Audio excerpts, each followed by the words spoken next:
Subscribe to our channel by clicking the subscribe button. Click the bell button and enjoy the latest uploads from our channel.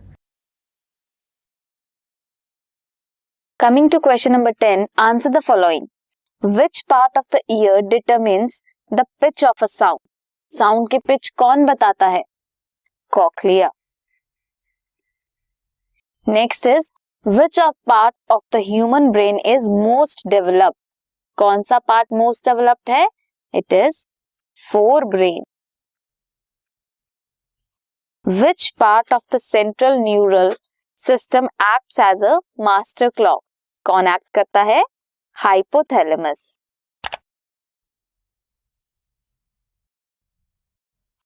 Pitch of sound cochlea. Most developed human brain का part is forebrain and hypothalamus.